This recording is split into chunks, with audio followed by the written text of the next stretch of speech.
Muy buenas tardes con todas y todos. Qué gusto verlos. Hace 15 días empezamos este camino. Espero que hayan podido leer los materiales. Hoy vamos a topar un tema muy interesante que son los métodos de lectura. Quiero empezar contándoles una anécdota que ocurrió en el país, concretamente en la ciudad de Machala, en el año 1988, es decir, hace 36 años.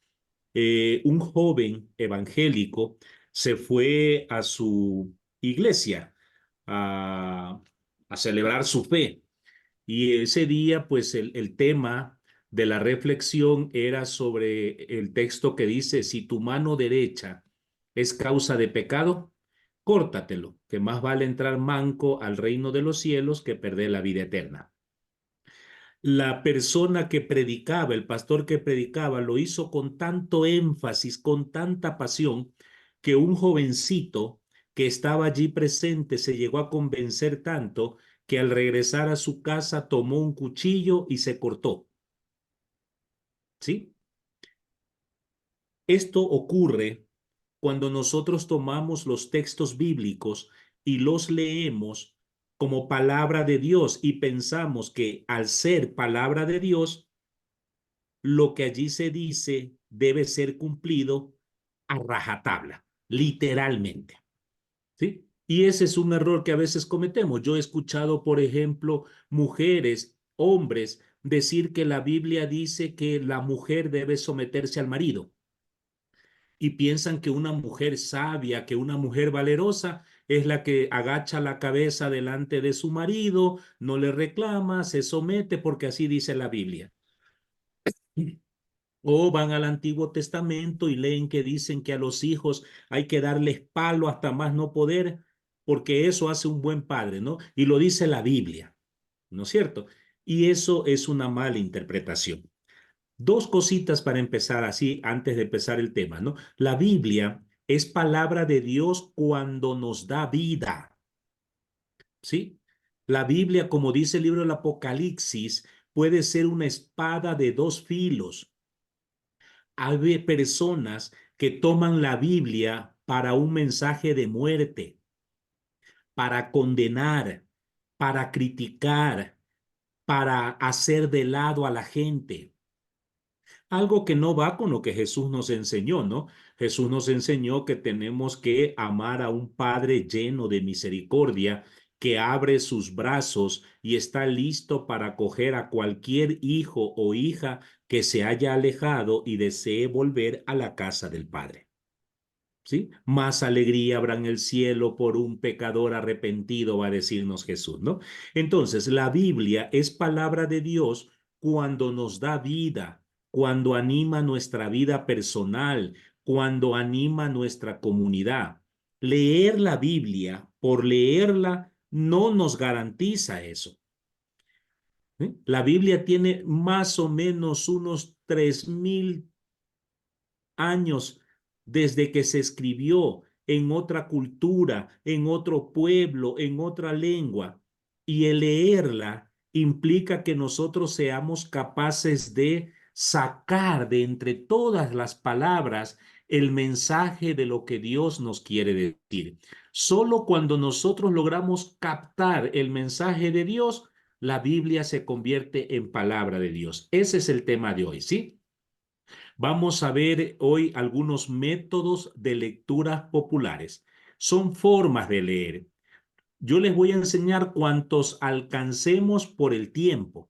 Luego la presentación se la vamos a hacer llegar. Es complementaria al libro que ustedes seguramente ya tienen, un librito de la colección Biblia del Centro Bíblico Verbo Divino, el número 2 que se llama Métodos de Lectura Bíblica.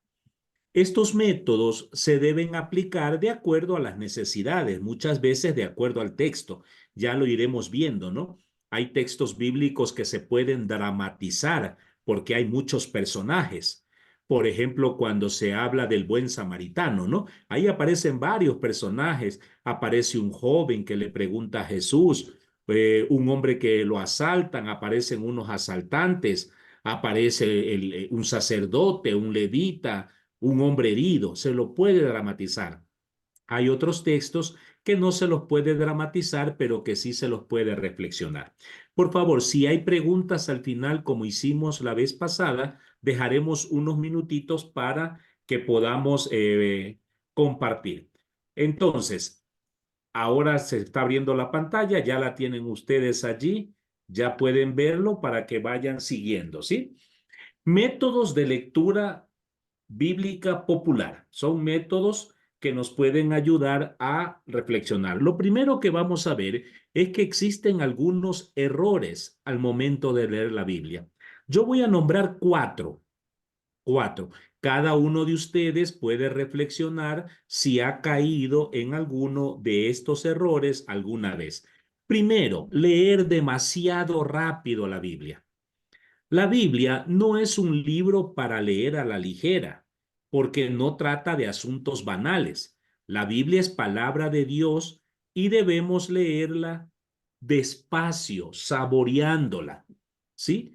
Un grave error que a veces cometemos. Hay personas que dicen, es que yo quiero leer toda la Biblia, quiero leerla de punta a punta. Bueno, es un buen ejercicio, pero si no la vamos reflexionando, orando, saboreando, si no la vamos llevando a nuestras vidas personales, pues es como leer cualquier otro libro, ¿sí?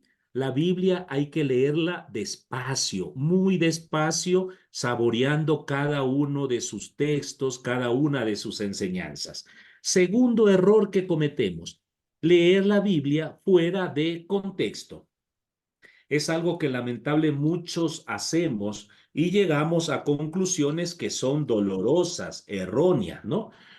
Sacarla del contexto, por ejemplo, es no entender que esa Biblia se escribió en otro pueblo, en otro tiempo y en otra cultura, donde los símbolos expresan muchas veces cosas que para nosotros no tienen el mismo sentido. Les pongo un ejemplo. Para nosotros, aquí, hoy, si yo les digo qué simboliza el color verde, usted me dirá que el color verde significa esperanza, ¿verdad? Esperanza. Pero resulta que en la Biblia el color verde no simboliza esperanza. El color verde simboliza algo podrido, algo que está dañado, algo que se ha corrompido. ¿Sí? Entonces, miren, al sacarla de contexto, pues podemos hacernos daño. ¿Cuántos de nosotros presentes, hermanos y hermanas mías, a veces hacemos una lectura bíblica sacándola del contexto y decimos, es que eso es lo que Dios dice? Eso Dios lo dijo para un pueblo hace 2000 años, en unas circunstancias y usando un lenguaje de eso, de aquel entonces. Hoy es importante que cuando leamos la Biblia nos preguntemos, primero, ¿qué decía allá? ¿Qué significaba en ese contexto en el que se escribió? Y después tratar de ver cómo podemos trasladar ese mensaje a nuestra realidad. Tercer error que solemos cometer, leer sin hacer oración. La palabra de Dios no nos va a llegar del cielo. La palabra de Dios es fruto muchas veces de un esfuerzo. Es como cuando una mujer entra en dolores de parto. A veces hay que esforzarse, exigirse bastante hasta que nazca el niño. Con la Biblia pasa lo mismo. Si no oramos, nuestro corazón se endurece y un corazón duro difícilmente se va a abrir para escuchar la voluntad de Dios.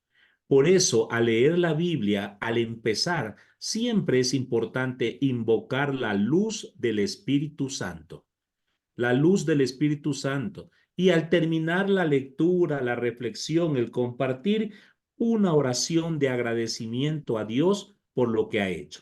El cuarto error, leer sin hacer las preguntas necesarias. Muchos están convencidos hasta hoy que la fe, vivir la religión significa que Dios nos va a bendecir, ¿no? Con riquezas, con salud, con trabajo, con éxito. Eso que se llama el evangelio de la prosperidad. Y entonces, pues escogen los textos bíblicos. Cuando se encuentran con textos bíblicos que no entiende, los dejan de lado. Hay algunos que nos encanta leer los mismos textos. Esta es mi palabra de Dios favorita, porque nos calma muchas veces la conciencia. ¿Quieren un consejo, queridos hermanos? Si alguna vez usted se encuentra con un texto bíblico, una lectura que sea difícil, que usted diga, yo no acabo de entender, no abandone ese texto. Léalo una y otra vez, porque probablemente allí hay una enseñanza que Dios quiere darle. Y entonces los demonios de este mundo hace que nos dé pereza, que se cierre el entendimiento, que nos ocupemos en otras cosas. No lo deje, no lo deje. Léalo una y otra vez hasta poder saber qué es lo que Dios nos quiere decir en ese texto bíblico. La lectura de la Biblia, la que vamos a proponer ahora, nos libera de eso que los evangélicos llaman solo escritura. ¿Sí? Los hermanos evangélicos, si alguno tiene algún amigo, familiar, conocido evangélico, ellos dicen que solamente basta la palabra de Dios. Nosotros, católicos, decimos la palabra de Dios hay que leerla en comunidad, guiados por el magisterio de la iglesia, por aquellos hermanos y hermanas que han estudiado y que pueden ayudarnos, guiarnos, orientarnos para hacer una mejor lectura bíblica, ¿no? Un pensador llamado Ricoeur sostenía que si separamos el texto de la comunidad, es como un cadáver al que solo le hacemos autopsia para encontrar cosas que ya no sirven. O lo digo de otra manera, la lectura bíblica debe hacerse en comunidad, en familia, en grupo, para sacarle el mayor provecho posible. También debemos leer la Biblia en comunidad para superar el academicismo o el pietismo. ¿Qué entendemos por academicismo? Bueno, algunos que a veces hemos estudiado un poquito más, hemos ido a una universidad y entonces creemos que sabemos mucho. Y entonces cogemos la palabra y queremos interpretar y leer y solo nosotros sabemos. No, por más que hayamos estudiado Biblia, por más que hayamos dedicado mucho tiempo, en el centro bíblico siempre nos estamos poniendo en actitud humilde, porque Dios siempre tiene algo que decirnos, ¿sí? Porque no es cuestión de conocimiento, sino de vida. Yo siempre digo, no es lo mismo leer la Biblia cuando uno se está casando y está optimista y feliz, que leer el mismo texto de la Biblia cuando uno se está divorciando o sepultando a su pareja. El texto es el mismo, pero mi vida es distinta. Dios algo nuevo me tiene que decir. Y por pietismo entendemos que la lectura comunitaria de la Biblia nos tiene que ayudar a superar a veces esa actitud ingenua que tenemos, ¿no? Por ejemplo, gente que dice, es que así lo quiere Dios, es que esa es la voluntad de Dios, es que a Dios así le parece bien. No, nosotros sabemos por Jesús que el Señor es Señor de la vida. Dios quiere que tengamos vida y vida en abundancia. Por lo tanto, todo sufrimiento, dolor, rechazo, explotación que seamos víctimas, no tenemos por qué aceptarlo sumisamente. En la lectura de la Biblia juegan sentimientos, experiencia, espiritualidad, todo lo que nosotros somos, ¿no? Cuando, si ustedes miran, se miran ustedes como grupo, si leemos ahora la Biblia, miren, ahí se la puede leer desde nuestro ser como varones o como mujeres. En algunos casos, algunos como adultos mayores, otros más jóvenes, algunos casados, otros solteros, algunos con trabajo, otros sin trabajo. Alguno de ustedes goza de buena salud, alguno está enfermo, todo eso entra en juego. No es lo mismo leer la Biblia siendo, por ejemplo, una mujer blanca que ser una mujer negra. No es lo mismo leer la Biblia una mujer que está casada con sus hijos, su hogar, a una persona que de pronto trabaja en la calle, es una trabajadora sexual. Esas cosas tocan la vida. y Dios a cada uno nos quiere dar un pensamiento, ¿sí? Para leer la Biblia, nosotros tenemos que en general tener como 4 elementos que debemos aclarar. Primero, las palabras, porque no todas las palabras no son conocidas, ¿no? Yo pongo siempre este ejemplo. De vez en cuando en un texto bíblico uno lee, por ejemplo, en el Salmo que dice, te saciaré con enjundia y con manteca. Y ahí hay una palabra que yo me pregunto, ¿qué es enjundia? ¿Conozco qué significa eso? No sé si alguno de los presentes saben lo que es la enjundia. La enjundia es la grasa de las aves. Esa grasa que cuando se iban a comer una gallina, esa grasita, ellos la quemaban para que el olor de esa grasita llegue a los cielos. Algo que hacen más o menos las señoras que venden la tripamishki, ¿no? Que a veces ponen esa grasa y ese humo nos llama y nos convoca.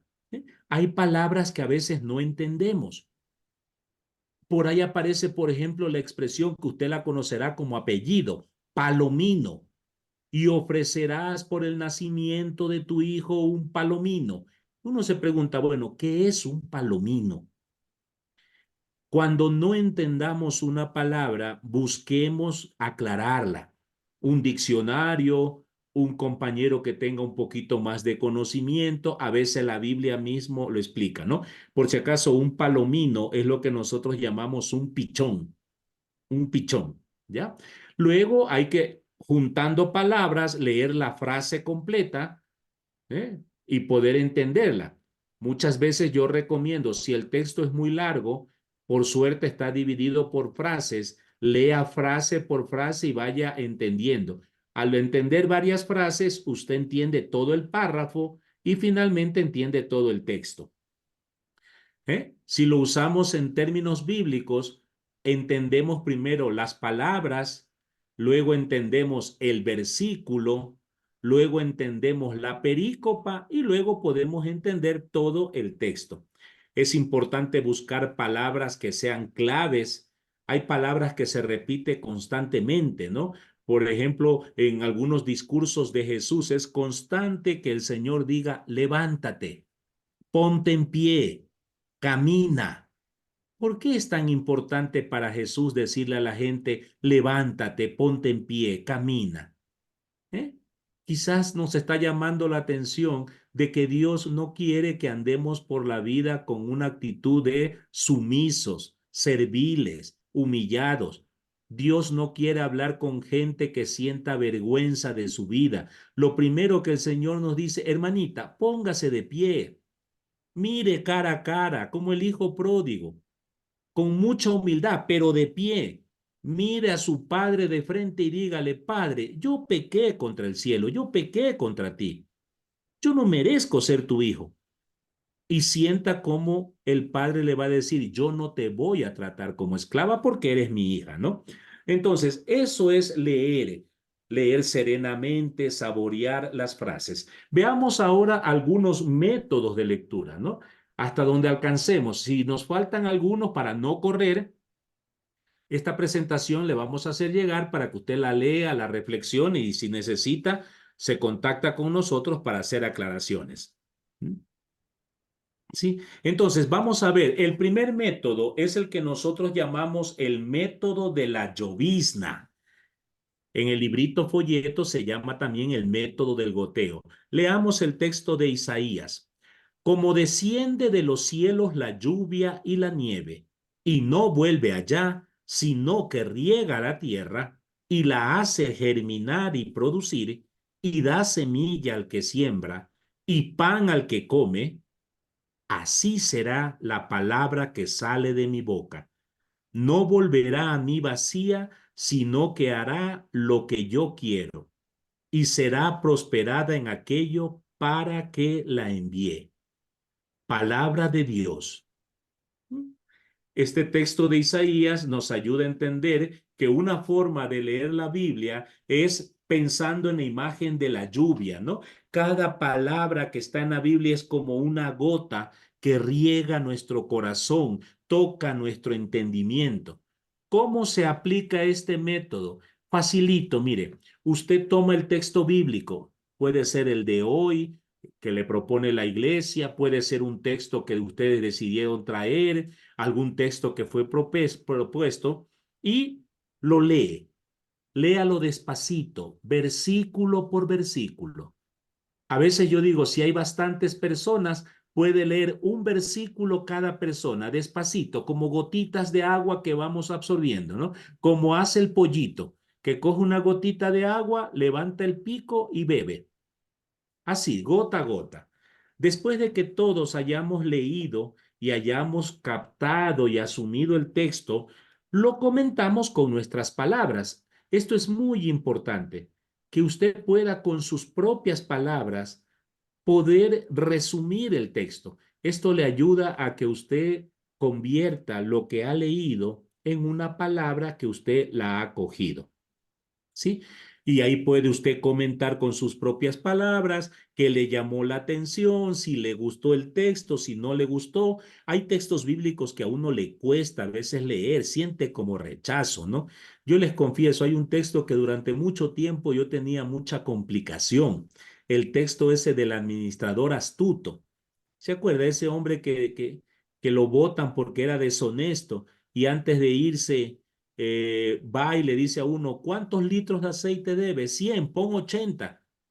¿Ya? Y al final Jesús dice que ese fue astuto, fue inteligente. A mí nunca me gustó ese texto cuando era joven porque yo decía, ¿por qué Jesús tiene que aplaudir a un deshonesto?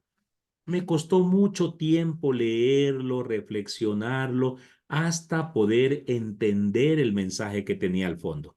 Luego de que lo hayamos leído, compartido con nuestras palabras, algunos dirán que le gustó el texto, otros dirán, a mí me deja cuestionado, a lo mejor alguno dice, yo no entendí nada. Bueno, poco a poco, cuando se termine la jornada, hacemos una oración y agradecemos a Dios por la gotita que nos haya llegado. A alguno le llegará 3 gotitas, al otro una gota, a otro ninguna. No importa, no se trata de competencia, se trata de que Dios sabe que unos necesitamos más tiempo, otros menos tiempo, para poder entender la voluntad que Él tiene sobre nuestra vida. Un segundo método es el que llamamos el método del mensajero. Leamos Romanos capítulo 10, versículos 14 al 15. ¿Cómo pues invocarán a aquel en el cual no han creído? ¿Y cómo creerán en aquel de quien no han oído? ¿Y cómo oirán sin saber quién les predique? ¿Y cómo predicarán si no fueren enviados? Como está escrito, cuán hermosos son los pies de los que anuncian la paz, de los que anuncian buenas nuevas.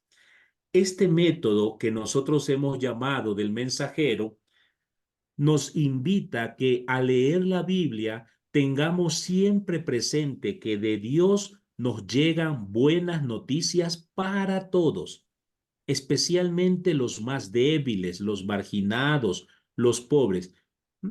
Y que, vea, no sé si está escribiendo, deje de escribir por un momento porque lo que voy a decirles quiero que les entre por el oído y se vaya al corazón. Jesucristo es mensajero de la buena noticia. Y si ustedes y yo somos discípulos y discípulas de Jesús, también tenemos que ser mensajeros de la buena nueva, no de malas noticias. A veces perdemos el tiempo creyendo que todo se reduce en criticar a los demás, que por borrachos, que por mujeriegos, que por malos. Dios sabrá y será el único que juzgue las acciones. Lo nuestro es dar testimonio de la buena noticia. Buena noticia diciendo a la gente que Dios los ama, que Dios está esperándolos, que Dios tiene abierta la casa, que el poder del amor siempre triunfará sobre el odio, que los hijos de la luz algún día vamos a triunfar sobre los hijos de las tinieblas, que en medio de la violencia que vivimos, tarde o temprano saldrá la luz y podremos vivir como hermanos. ¿Mm? Este método de lectura lo que busca es eso, descubrir en el texto bíblico cuál es la buena noticia que hoy se nos da. ¿Cuáles son los pasos? Primero, escogemos como siempre un texto y lo leemos atentamente con la pregunta, ¿qué buena noticia nos trae? ¿Sí? Si no lo encontramos a la primera, bueno, volvemos a leer, volvemos a releer, nos escuchamos, a lo mejor el Espíritu Santo inspira a alguno de ustedes para decir, yo creo que la buena noticia es esto. Perfecto. Una vez que hayamos leído una, dos, tres veces el texto y hayamos compartido, entre todos seleccionamos una buena noticia que a todo el grupo nos convoque, resuene en nosotros. Y nos hacemos una pregunta. La buena noticia que encontramos en este texto, ¿a quién se dirige? ¿Quiénes la aceptan y quiénes no? ¿Sí? Veamos un ejemplo cortito. El texto bíblico dice que un joven se acercó a Jesús y le dijo, Maestro bueno, ¿qué debo de hacer para ganarme la vida eterna? Y Jesús le responde, haz lo que dice la Biblia, cumple la ley, cumple con los profetas. Y el joven le dice, maestro, yo quiero hacer algo más para ganarme la vida eterna. Entonces Jesús le dice, bueno, anda, vende todo lo que tienes, dáselo a los pobres y sígueme. Y el joven se retiró triste porque tenía mucho dinero y no lo quería compartir. Uno se pone a reflexionar, ¿cuál es la buena noticia de Jesús? La buena noticia es que la salvación, la vida eterna, es un regalo que Dios nos da gratuitamente, pero que hay algunos que no la quieren acoger porque están más amarrados con el dinero, con las cosas materiales. Y ya podemos como grupo preguntarnos nosotros cuántos hemos aceptado la buena noticia de la salvación y a cuánto nos cuesta. Al final de este método podemos hacer una oración para dar gracias a Dios por la buena noticia. Y este método siempre termina con un compromiso. ¿Cuál es el compromiso? Pues ir a anunciar la buena noticia que hoy Dios nos ha regalado. Si la buena noticia que hoy Dios nos regaló es que debemos perdonarnos unos a otros, pues el compromiso será que yo iré a reconciliarme con un hermano con el que estoy enojado y nos vamos a perdonar mutuamente para que la buena noticia dé su fruto. ¿Estamos?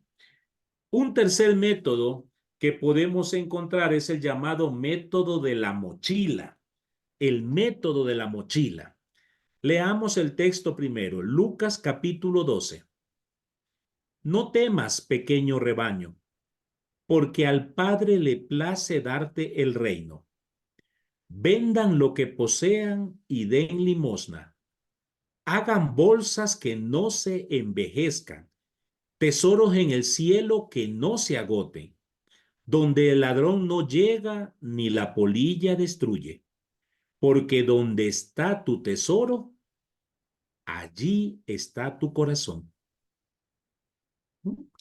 El método de la mochila lo llamamos así porque si usted tiene una mochila, si usted llegó a este encuentro ahora con una mochila, con un bolso, con un morral, usted lo usa para poner allí todo lo que necesita, ¿no?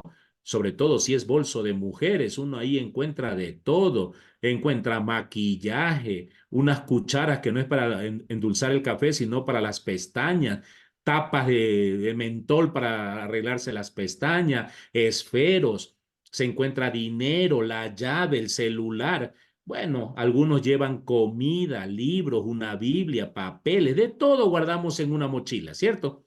Este método nos ayuda porque nos permite, al leer el texto que se nos propone, poder preguntar, comentar, celebrar, cantar juntos, ¿no?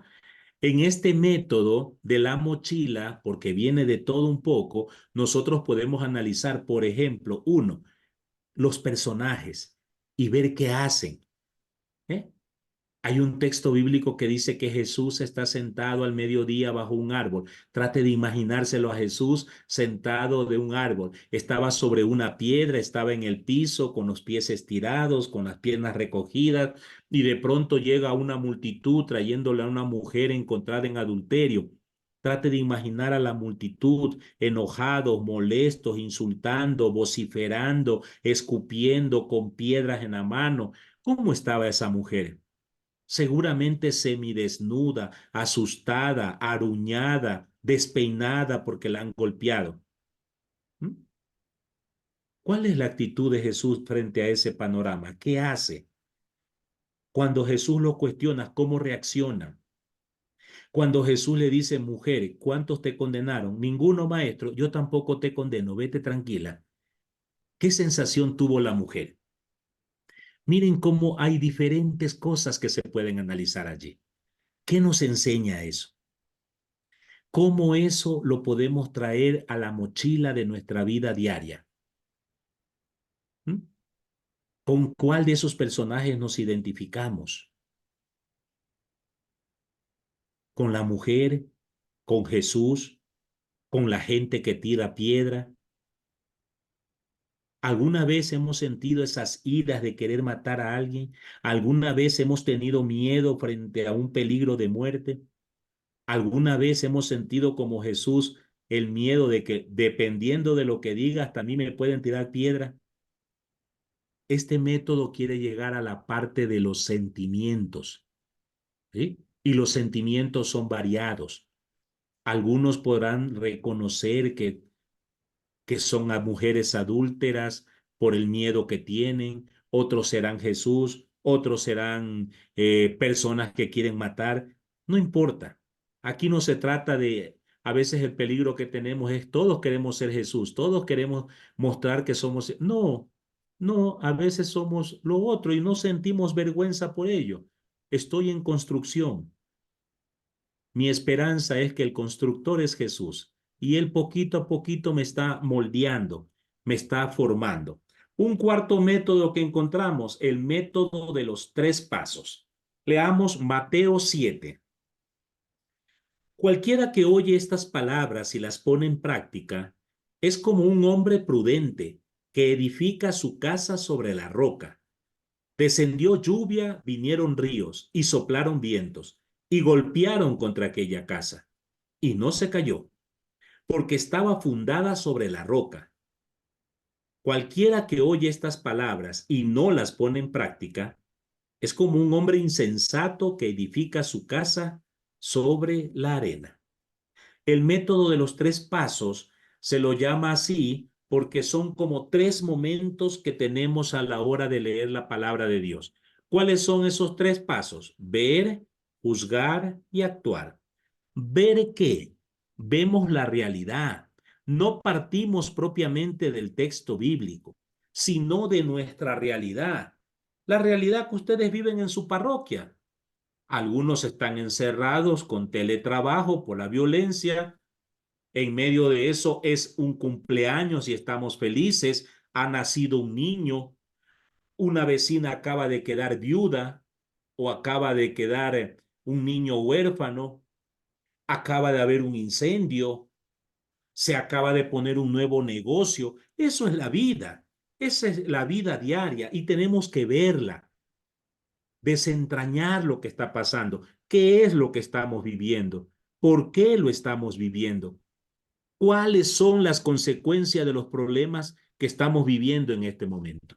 Luego, el segundo paso, juzgar. ¿Cómo juzgamos nosotros? Pues con la Biblia. Buscamos el texto bíblico que nos ayude a iluminar esa experiencia. Entonces nos podemos preguntar, frente a la violencia que estamos viviendo hoy, ¿hay algún texto bíblico que pueda ayudarnos a darnos esperanza? Y de pronto encontramos que el profeta dice que un día las espadas y las armas se convertirán en azadones, en instrumentos para el trabajo, porque Dios no va a permitir que la violencia sea eterna. Y Jesús nos invita, si tu hermano te quiere quitar la cobija, Entrégasela. Si te dice que o quiere obligarte a caminar 1 kilómetro, camina 2, porque la única forma de vencer la violencia es mostrando tolerancia, empatía, cariño a los demás. La violencia, si se responde con violencia, es como echar gasolina al fuego. Y el tercer paso será actuar. Actuar significa comprometernos. ¿Qué podemos hacer frente a esta realidad? Hemos reflexionado que una vecina perdió su hijo. ¿Qué podemos hacer? No nos vamos a quedar solamente haciendo una oración para que esté tranquila. A lo mejor necesitamos ayudarle, necesitamos ir a visitarla, que nos comprometemos a estar una vez en los próximos días acompañándola. ¿Sí? Aunque sea, como dice Pablo, si ella quiere llorar, pues lloramos con el que llora. Quiere reír, reímos con el que ríe. ¿Mm? El compromiso es algo concreto. Un riesgo que a veces tenemos al hacer un compromiso es hacer compromisos grandes. Yo he escuchado, por ejemplo, en grupos que después de leer la palabra dicen, yo me comprometo a ser una persona nueva, voy a cambiar mi vida. Mentiroso. ¿Cómo se hace eso? ¿Cómo vas a cambiar toda tu vida? Si cambias toda tu vida, ya no eres tú. ¿Cómo se evalúa eso? Eso sobre todo, cuando terminan unos retiros, hacen unas promesas y luego andan asustados que no pueden cumplirla. No, a veces la mejor promesa o compromiso es, yo me comprometo hoy a hablar con aquella persona con la que tuve un disgusto. La próxima semana, eso sí se puede evaluar, ¿no? A ver, hermana, usted se comprometió a hablar con su vecina con la que había peleado. ¿Habló o no habló? ¿Eh? Compromisos chiquitos. No se olviden que como yo eso lo aprendí aquí en Quito, me lo enseñaron las mayores en Quito. De centavito en centavito se hace el dolarito. ¿Eh? Los compromisos, mientras más chiquitos los vamos haciendo, más vamos cambiando. Luego tenemos este que a mí me gusta, el método del teatro bíblico. A mí este sí me gusta bastante. Leamos el texto de Ruth. Aconteció en los días que gobernaban los jueces, que hubo hambre en la tierra. Y un varón de Belén de Judá fue a morar en los campos de Moab, él y su mujer, y 2 hijos suyos. El nombre de aquel varón era Elimelec, y el de su mujer, Noemí. Y los nombres de sus hijos eran Malón y Kelión. Llegaron pues a los campos de Moab y se quedaron allí. Y murió Elimelec, marido de Noemí, y quedó ella con sus 2 hijos, los cuales tomaron para sí mujeres moabitas. El nombre de una era Orfa y la otra Ruth, y habitaron allí unos 10 años. Este es un texto hermoso, ¿no?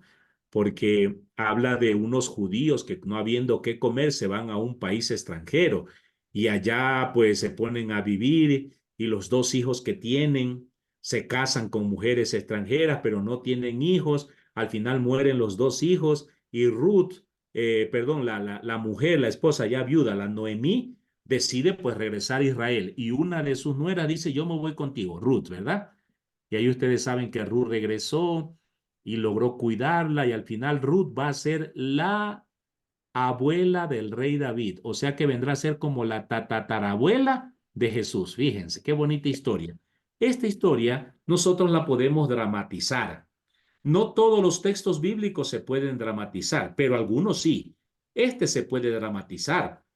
El texto de El buen samaritano se puede dramatizar. Incluso algunos textos de la pasión se pueden dramatizar. ¿Por qué queremos dramatizar, hacer un teatro con estos textos?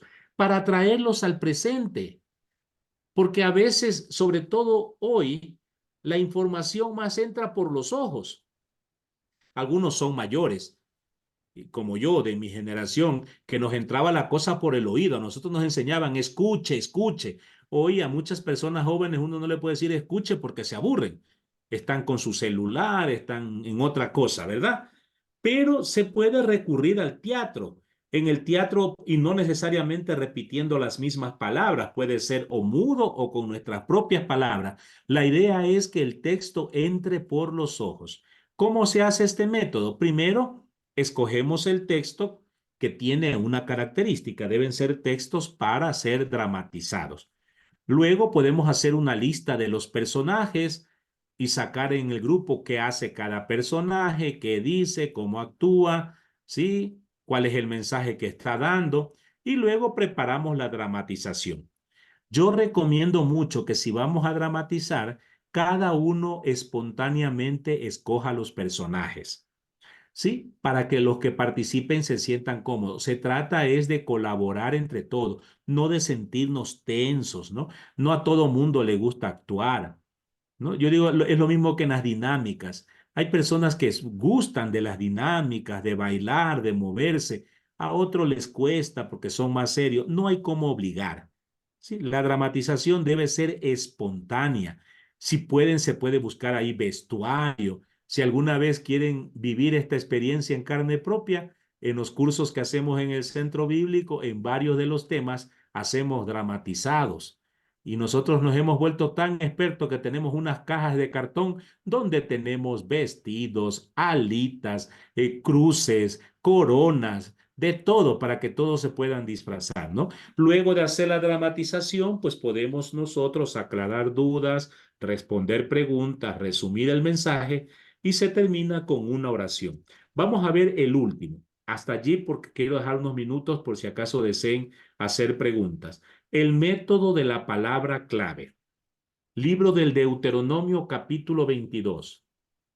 Porque muy cerca de ti está la palabra, en tu boca y en tu corazón, para que la cumplas.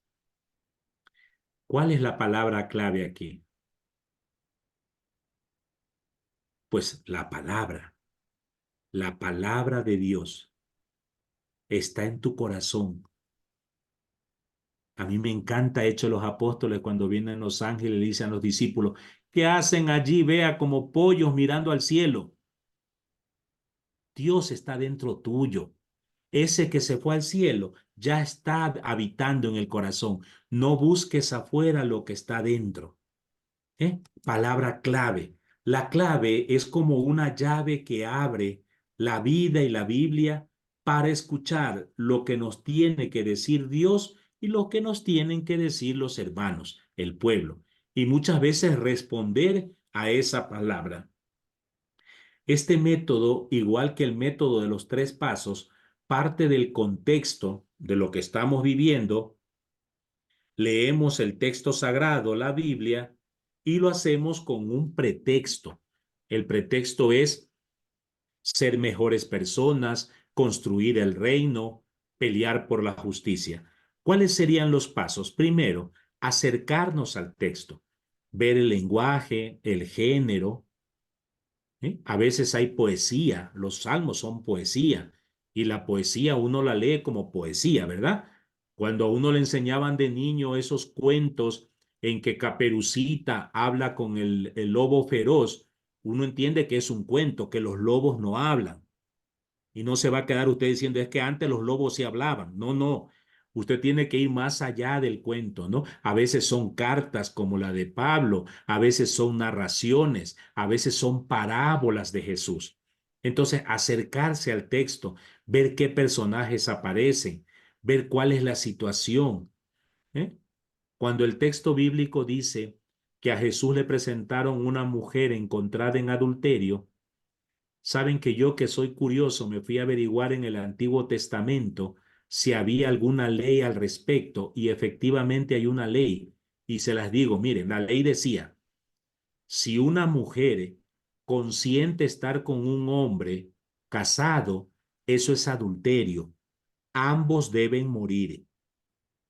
Sin embargo, si la mujer no consiente, no quiere, pero está en el pueblo y no pide ayuda, es culpable. Ambos deben morir. Sin embargo, si la mujer no consiente y está en el campo, se la declara inocente porque allí pudo haber gritado, pero estando tan lejos nadie la escuchó. Y a mí me llamó la atención cuando revisé esto en el libro del Deuteronomio, porque en los 3 casos el hombre es culpable y de los 3 en uno la mujer es inocente. Yo no sé cuál es la situación de la mujer que le traen a Jesús para apedrearla, pero si uno se pregunta, ¿dónde está el varón adúltero?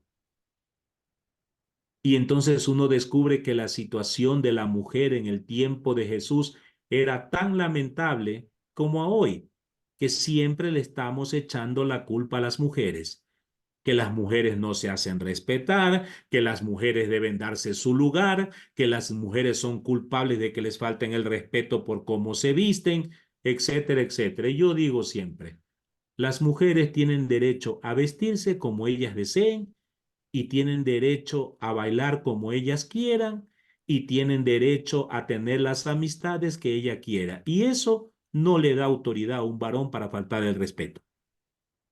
Tenemos que aprender a respetar. Y entonces hay ahí una palabra clave que luego la llevamos a la vida cotidiana. Quedan algunos otros que luego les compartiremos y lo dejamos hasta allí porque el tiempo se nos hizo corto. Nos quedan 5 minutos y me gustaría más bien responder si tienen alguna pregunta, alguna inquietud. El hermano que tenía el micrófono, creo que era Carlos. Si alguien tiene una pregunta, levante la mano para que le pasen el micrófono y las puede escuchar. Adelante.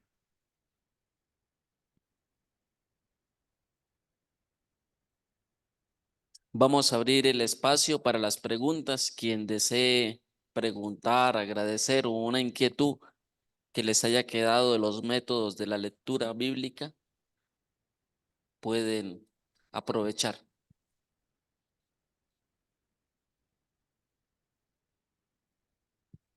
Don Francisco. Que me aclarara escuché que hablaba de la perícopa. ¿A qué se refiere ese término? Gracias, gracias. Y ciertamente ese término es un poco más técnico. Cuando nosotros hablamos de una perícopa, estamos hablando de una lectura completa. Si usted tiene su Biblia, ábralo y usted va a ver que hay unos textos que tienen un título. Por ejemplo, parábola del hijo pródigo, parábola del buen samaritano. Toda la lectura sobre el hijo pródigo, sobre el buen samaritano, a todo el conjunto de la lectura se conoce como una perícopa. ¿Sí?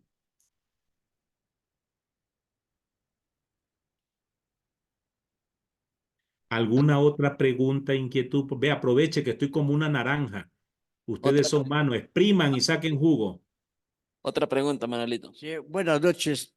Buenas noches. Tendría que indique, por favor, la palabra clave. No le entendí un poquito, por favor, ¿me puede repetir la clave? Con mucho gusto. El Gracias. método de lectura de la palabra clave busca que cuando tengamos un texto bíblico, todos leamos buscando cuál es la palabra más importante del texto, aquella que abre la puerta para entender el mensaje. A veces voy a usar una figura un poco plástica, ¿no? A veces nos puede pasar que vemos tantos árboles que no descubrimos el bosque. A veces hay tantas palabras en una lectura que uno se pregunta cuál es la palabra más importante, aquella que nos abre. ¿Quieren un tips, una ayudita de cómo lograrlo? Cuando lean un texto, miren si hay una palabra que se repite varias veces. Si hay una palabrita que constantemente se repite, perdón, amor, acogida, levántate, vayan. Esa palabra es la palabra clave. Es la palabra de la cual nosotros ya podemos reflexionar. Vamos a poner, por ejemplo, que la palabra clave es vayan. Y ya podemos preguntarnos hoy, ¿no? ¿A dónde nos envía Jesús? ¿Hacia quién tenemos que llevar la buena noticia? Y miren que van saliendo otras preguntas, se va abriendo la puerta. ¿Y cuál es la buena noticia que tenemos que dar? ¿Y en qué momento? ¿Y quiénes son los encargados de dar la buena noticia? Podemos hacer preguntas actuales. ¿Alguno de nosotros ya ha ido a la misión? ¿Hay alguno que tiene ganas de ir a la misión pero no ha podido? ¿Por qué? Si pudiera tener la oportunidad, ¿le gustaría hacer alguna misión? Miren que tantas preguntas que se pueden hacer y la palabra clave sigue siendo vayan. Vayan por todo el mundo a anunciar la buena noticia. ¿Alguna otra inquietud, por favor? Muy bien. La próxima semana, la próxima sesión en 15 días, ya van a dejar de escuchar mi voz. Van a tener una voz que es muy bonita como voz y muy profunda como mensaje. Tendremos la presencia de nuestra compañera Katy. Ella va a tratar ya un siguiente tema muy importante. No se olviden, ustedes tienen el número de teléfono, o por lo menos el padre tiene el número de teléfono de Lauren, pueden tener el mío. Si durante la semana, en estos 15 días, tienen alguna inquietud, alguna pregunta, manden un mensaje. Sí, hagan sentir que esto es un curso permanente. Pregunten, vea, yo tengo esta duda, ¿me puede aclarar? Y nosotros con mucho gusto le respondemos, le ayudamos. Si tienen algún tema que quieren profundizar, para eso estamos, para colaborarles, no solamente cada 15 días vernos una horita, sino que durante el tiempo hasta el siguiente encuentro, les invito, practiquen estos métodos, ¿no? Reúnanse en grupo. Vamos a hacer hoy el método de la lluvia, ¿sí? Vamos a hacer el método de los personajes. Vamos a hacer el método de los 3 pasos. Al inicio a lo mejor no les sale bien, porque esto es como cuando uno aprende a nadar. La primera vez traga harta agua, casi que se ahoga. Pero practicar, practicar, practicar nos va dando la experiencia. Y si tienen duda, nos llaman y nosotros podemos echarle una manito, ¿sí? Muchas gracias, que Dios me los bendiga, que me los cuide. Por favor, sigamos cuidándonos y sigamos orando porque en este país cese todo tipo de violencia. La violencia en las calles, las violencias en las familias, la violencia a veces en nuestras parroquias. Muchas Carlos, por favor. gracias, señor José. Quedamos muy agradecidos por compartirnos este tema y como forma de agradecimiento le damos un fuerte aplauso.